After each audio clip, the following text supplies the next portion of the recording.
দর্শক, ঢাকা থেকে সড়ক পথে গোপালগঞ্জ যাচ্ছিলেন আমাদের সহকর্মী শফিকুল ইসলাম সবুজ এবং সড়কের প্রতিবন্ধকতার কারণে বেশ দীর্ঘ সময় তার সেখানে মহাসড়কের বিভিন্ন অবস্থানও আমাদেরকে জানাচ্ছিলেন। তার সঙ্গে কথা বলে সবশেষ অবস্থা জানার চেষ্টা করব। সবুজ, প্রথমে জানাবেন যে আপনি এই মুহূর্তে কোথায় অবস্থান করছেন? খুব সম্ভবত এনসিপির যে সভাস্থল সেখানে। একটু জানাবেন যে পুরো রাস্তা জুড়ে আপনি কি পরিস্থিতি দেখেছেন, বিশেষ করে কারফিউ জারি হওয়ার কথা রয়েছে কিছুক্ষণের মধ্যে, সেটা বলবৎ হবে। আইন শৃঙ্খলা বাহিনী হয়ে গেছে ইতিমধ্যে, আইন শৃঙ্খলা রক্ষাকারী বাহিনীদের তৎপরতা কেমন, এছাড়া সার্বিকভাবে কিভাবে দেখেছেন, কি পরিস্থিতি দেখেছেন আপনি? পরিস্থিতির কথা যদি বলি, ঢাকা থেকে গোপালগঞ্জ আসতে ভাঙার পর থেকেই কিন্তু আজকে সকাল থেকে যে গোপালগঞ্জ এক প্রকার রণক্ষেত্র পরিণত হয়েছিল রাত পর্যন্ত, সেই প্রভাব কিন্তু ছিল। একাধিক জায়গায় আমরা প্রতিবন্ধকতা দেখেছি এবং রাত 8টা থেকে যেহেতু এরই মধ্যে কারফিউ জারি হয়ে গেছে, তো সেই প্রভাব কিন্তু এরই মধ্যে শহরে পড়তে শুরু করেছে। আমি রাশেদ ঠিক এই মুহূর্তে রয়েছি পৌর উন্মুক্ত মঞ্চ গোপালগঞ্জ শহরে। এই মঞ্চটিতে কিন্তু আজকে দুপুর 2টার সময় এনসিপির নেতারা এসেছিলেন এবং এখান থেকে তাদের যে কর্মসূচি ছিল সেই কর্মসূচি তারা পালন করে ফিরে যাওয়ার সময় হামলার ঘটনা ঘটে এবং তারা আসার আগেও কিন্তু এখানে হামলার ঘটনা ঘটে। এখনও কিন্তু আগুন এখানে জ্বলছে। এখানে যে সামিয়ানা সহ কার্পেট যে অন্যান্য আসবাব ছিল, চেয়ারপত্র ছিল, সেগুলো কিন্তু পুড়ছে।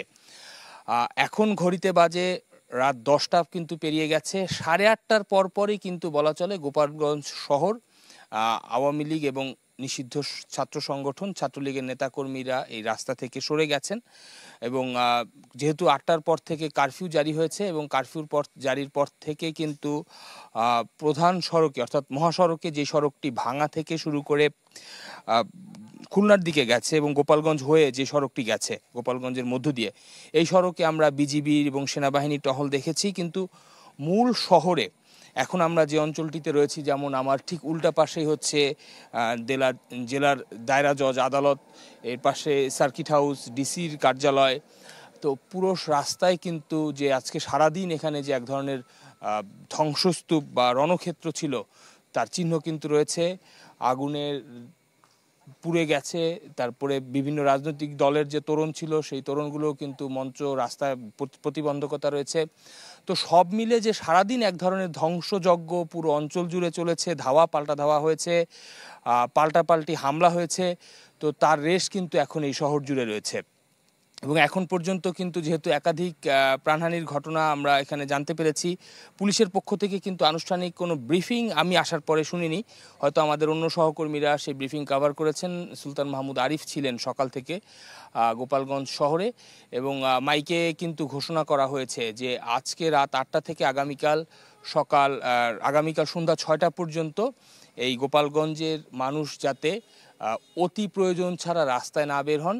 এবং এখন কিন্তু বলা চলে থমথমে পরিস্থিতি, দোকানপাট সব বন্ধ। 2-1জন মানুষ হয়তো মাঝে মাঝে হেঁটে যাচ্ছেন। তো সব মিলে সারাদিনের যে রেশ, তার রেশ কিন্তু এখন স্পষ্ট রয়েছে পুরো শহর জুড়ে এবং মানুষের মধ্যে এক ধরনের আতঙ্ক বিরাজ করছে। তো স্বভাবতই ধারণা করা হচ্ছে যে আজকে সারাদিনের যে সহিংসতা কিংবা যারা নাশকতা করেছেন তাদের বিরুদ্ধে হয়তো রাতভর আইনশৃঙ্খলা রক্ষাকারী বাহিনীর কোনো অভিযান পরিচালিত হবে, এমন ইঙ্গিত কিন্তু আইনশৃঙ্খলা রক্ষাকারী বাহিনীর সদস্য যারা এই জেলায় রয়েছেন তারা আমাদেরকে দিয়েছেন। সবুজ, একটু জানাবেন যে আর কোনো তথ্য জানাতে পারেন কিনা, বিশেষ করে সারাদিনে কতজন আহত হয়েছেন বা হাসপাতালে কতজনকে নিয়ে যাওয়া হয়েছে, এরকম কোনো তথ্য আপনাদের কারো কাছে আছে? এবং আরো একটি জিনিস একটু যদি যোগ করতে চাই সবুজ, যে 4জন নিহত হয়েছেন তাদের পরিচয় কি জানা গেছে কিনা, তাদের কোনো রাজনৈতিক দলের সাথে কোনো সংশ্লিষ্টতা ছিল কিনা এবং কিভাবে তারা মারা গেছেন, এই বিষয়গুলো কি জানতে পেরেছেন কিনা? আসলে গেল 5 আগস্টের পর থেকে এখন পর্যন্ত প্রকাশ্যে কিন্তু ছাত্রলীগের কর্মসূচি বাংলাদেশের বেশিরভাগ অঞ্চলে নেই। তো গোপালগঞ্জ যেহেতু আওয়ামী লীগের দুর্গখ্যাত একটি জেলা, তো গোপালগঞ্জে কিন্তু গতকাল দুপুরের পর থেকে আমরা সামাজিক যোগাযোগ মাধ্যমে দেখছিলাম যে এখানে নানা ধরনের স্লোগান দেওয়া হচ্ছিল, নানা ধরনের কর্মসূচির ঘোষণা দেওয়া হচ্ছিল ফেসবুকের মাধ্যমে। তো যারা মারা গেছেন ছাত্রলীগের বিভিন্ন পেজ থেকে কিন্তু সেই ঘোষণাগুলো দেওয়া হয়েছে, তাদের পরিচয় দেওয়া হচ্ছে যে তারা ছাত্রলীগের কর্মী ছিলেন কিংবা আওয়ামী লীগের কর্মী সমর্থক ছিলেন। তবে এখন পর্যন্ত পুলিশের পক্ষ থেকে কিংবা দায়িত্বশীল কারো কাছ থেকে কিন্তু জানানো হয়নি এবং জেলা আওয়ামী লীগের বিভিন্ন লেয়ারের নেতাকর্মী যারা ছিলেন তারা যেহেতু পলাতক রয়েছেন, তো ফলে তাদের যে সুনির্দিষ্ট পরিচয় কিংবা তাদের পক্ষে কেউ এন্ডোর্স করবেন প্রশাসনের সামনে এসে, সেই অবস্থা কিন্তু এই অঞ্চলে নেই।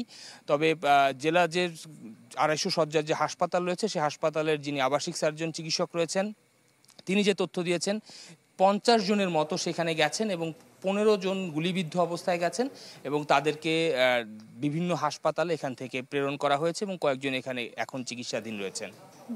সবুজ, অসংখ্য ধন্যবাদ আপনাকে, আপনিও নিরাপদে থাকবেন।